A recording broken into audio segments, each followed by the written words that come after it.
शांति। आज हम एक सुंदर कहानी सुनेंगे। ये कहानी है समर्पण से संपूर्णता की कहानी। वेदों में सरस्वती को ज्ञान की देवी के रूप में वर्णित किया गया है। आज हम जानेंगे कि सरस्वती असल में शिव बाबा की अलौकिक पुत्री है। आज हम ऐसी ही एक दिव्य पुत्री की कहानी सुनेंगे जिसे हम मम्मा के नाम से जानते हैं, जिन्होंने ब्रह्मा बाप के साथ मिलकर एक नई स्वर्ण युग की रचना करने के लिए कदम आगे बढ़ाया। मम्मा का जीवन समर्पण, अनुशासन और दिव्य प्रेम के सिद्धांत का उदाहरण था। 1919 में भारत की पवित्र भूमि पर उतराने वाले प्रेम और शांति का एक दिव्य दूत, जो अमृतसर में माँ रोजा और पिता पखड़दास से पैदा हुआ था, जिसका नाम राधे रखा गया। वो हमेशा हर वर्ग में सबसे ऊपर थी और गायन और नृत्य में समान रूप से माहिर थी। राधे की माँ और उनकी चाची अपने पोती खो दी और घर पर शोक मना रहे थे जब उन्होंने गीता सत्संग में भाग लेना शुरू कर दिया, जहाँ दधलेख राज गीता के छंदों में सार को विस्तृत करते थे।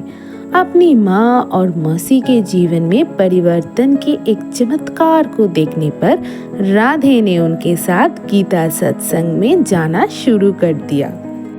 जब वो पहली बार दैवी ज्ञान सुनता था तो उसका मन खुशी से नृत्य करता था। राधे 17 साल की उम्र में संस्था के संपर्क में आई थी।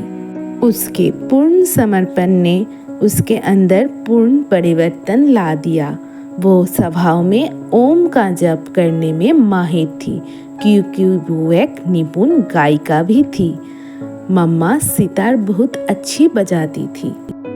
उसके गीतों ने श्रोताओं को आनंदित कर दिया, इसीलिए उसे ओम राधे के नाम से भी जाना जाता था। बहुत छोटी होने के बावजूद मम्मा बहुत परिपक्व और जिम्मेदार भी थी, जिसके कारण उन्हें समूह में युवा लड़कियों और बहनों की देखभाल के लिए जिम्मेदार बनाया गया था। जब ओम मंडली कराची से माउंट आबू चली गई तो वो संस्था के वित्त के लिए जिम्मेदार थी। उसके व्यक्तित्व में एक चुंबकीय आभा थी।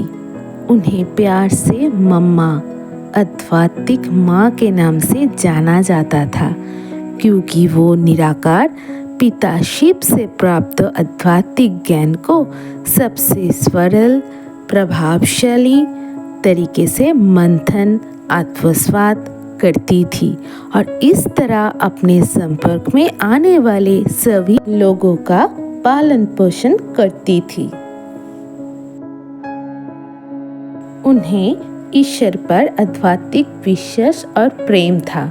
ज्ञान में नंबर 1 ईश्वरीय शिष्य होने के साथ साथ वो एक प्रखर तपस्वी भी थी।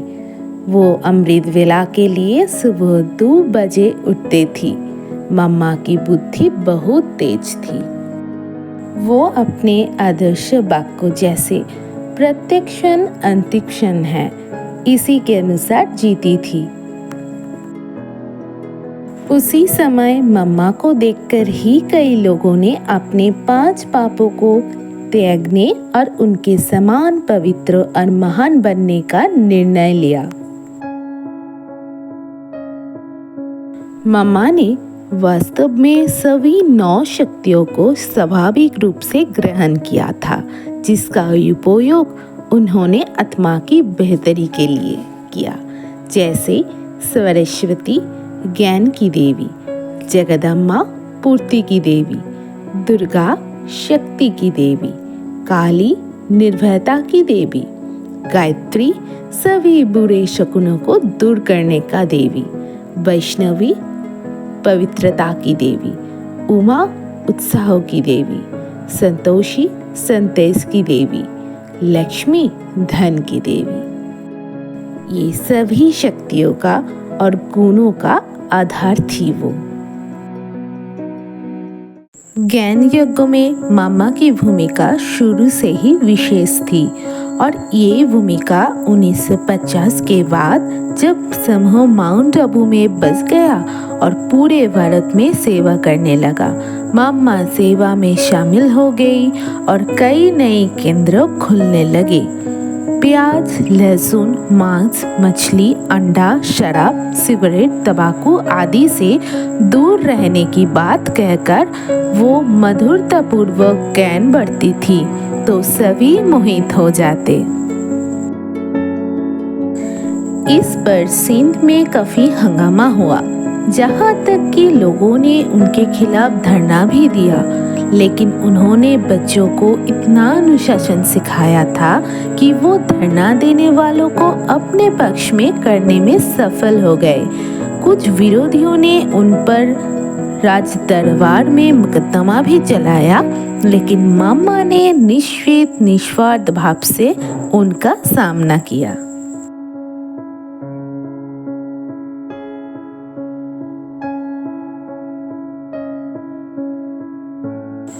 मामा ने एक विश्वास एक शक्ति के सिद्धांत का पालन किया, जिसकी परीक्षा तब हुई जब ओम मंडली के खिलाफ मामला दर्ज होने पर उन्हें गवाही देने के लिए अदालत में उपस्थित होना पड़ा।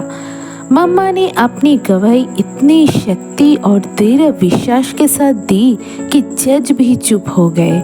उन्होंने अदालत को समझाया कि ओम मंडली केवल निराकार शिव पिता के निर्देशों को पालन कर रही थी, जो उन्हें साकार माध्यम दादा लेखराज के माध्यम से दिए गए थे।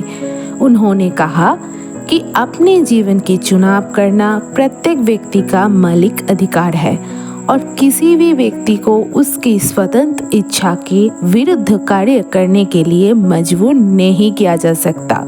पवित्रता और धार्मिकता के मार्ग पर चलना व्यक्ति के अधिकार में है और कोई भी अदालत उसे ऐसा ना करने का आदेश नहीं दे सकती। जब सर्वोच्च न्यायाधीश स्वयं विचारों, शब्दों और कार्यों में पवित्रता का आदेश देते हैं, ओम मंडली ने केस जीत लिया। पूरी कार्यवाही के दौरान मम्मा अविचल रही। उन्हें ईश्वर पर पूरा भरोसा था।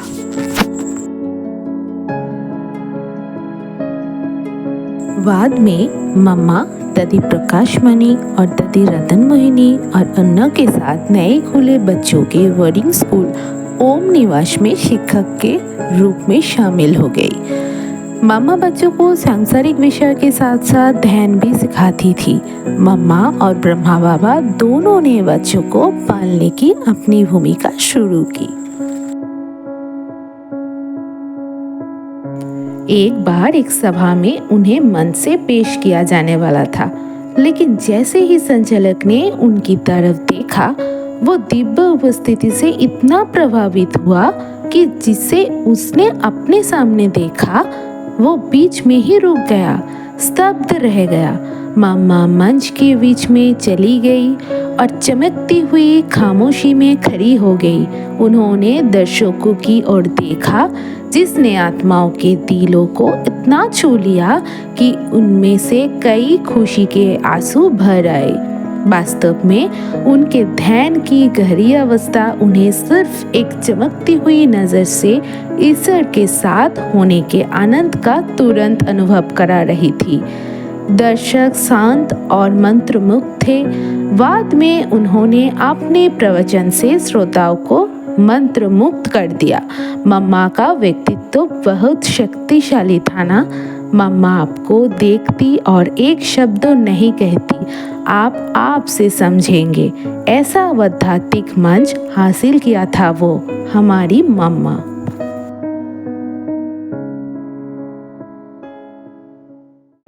उनकी निर्णय और विवेक की अनुकरणीय शक्ति के साथ साथ वो निरंतर प्रेरणा और मार्गदर्शन का स्रोत थी।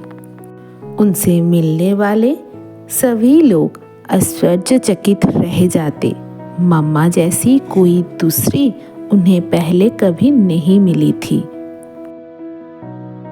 मम्मा ने अपने शानदार जीवन, प्रेमपूर्ण मार्गदर्शन और अथक उत्साह से सेवा की। अब हम समझते हैं कि शिव बाबा की पहली आध्यात्मिक पुत्री है वो।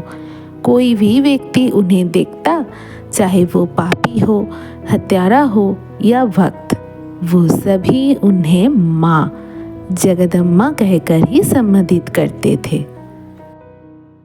जब मम्मा बीमार हो गई तो वो घर से बाहर कम ही निकलती थी। ज़्यादा समय वो साइलेंस में ही रहती थी, इसीलिए रिकॉर्ड से ही मुरली सुनती थी। उनका शरीर उनकी कड़ी परीक्षा ले रहा था, परंतु फिर भी वो अपना मानसिक संतुलन बनाए हुए थी कि मैं कौन हूँ, कहाँ से आई हूँ, कहाँ मुझे जाना है। ये स्मृति और वैसी ही स्थिति स्पष्ट रूप से उनके मन में बनी हुई थी, इसीलिए वो बीमार से भी विचलित नहीं हुई। एक दिन ब्रिजमोहन भाई ने मम्मा को अपनी सहयोगी जमुना के साथ नक्की लेक घूमने जाते देखा। भाई भी उन्हों के साथ गया था। उसी दिन मम्मा ने उन्हों को फिर से एक बार हमारा जीवन और इससे जुड़ा हुआ शिव बाबा का ज्ञान का रहस्य बताया। 23 जून शाम को ब्रह्मा बाबा ने मम्मा के पास आकर कहा, मम्मा, आपके द्वारा लगाया गया पेड़ पहली बार फल दे रहा है। कल सुबह तुम सभी बच्चों को वो फल बांट देंगे। और मम्मा ने मुस्कुराकर हाँ जी बाबा कहकर अगले दिन सुबह वैसा ही कर्म किया। 28 वर्ष के निरंतर प्रयास और ज्ञान मंथन के बाद 26 जून 1965 में मम्मा ने सिद्धि प्राप्त की और विश्व परिवर्तन में भगवान के दाहिने हाथ बनने के बाद वो भगवान के पास चली गई। हम ब्राह्मण आज भी मम्मा के जीवन, उनके गुणों, वचनों और कर्मों को याद करते हैं और उनसे प्रेरणा लेते हैं। सदैव स्मरण रखें, मम्मा का 2 आदर्श वाक्य था। एक विश्वास, एक शक्ति, और दूसरा दुख कभी ना दो और ना ही लो। इसी तरह मम्मा ने बाबा के हर महावाक्यों को सरलता से समझते हुए और सुममता से धारणा कराते हुए सभी को आगे बढ़ाते चल रही थी। वो अति विशिष्ट रोल अदा करते हुए विश्व नाटक में दूसरा रोल अदा करने चली गई, जिससे कि सतयुगी राज्य भाग्यों की पुनर्स्थापना में मदद मिले। धन्य है वो, धन्य है हम, हमारा पूरा ब्राह्मण परिवार। उन्हें हमारा कटी कटी धन्यवाद। हम कृतार्थ है उनके महान कर्तव्य के लिए, और हम भी हमेशा बाबा और मम्मा के दिखाए हुए रास्ते पर चलना चाहते हैं। बाबा हमेशा हमारा साथ है। ओम शांति मम्मा, ओम शांति बाबा। आपको शुक्रिया, बहुत बहुत शुक्रिया। साथ ही साथ हमारा पूरा ब्राह्मण परिवार के भाई और बहनों को बहुत बहुत शुक्रिया। ओम शांति।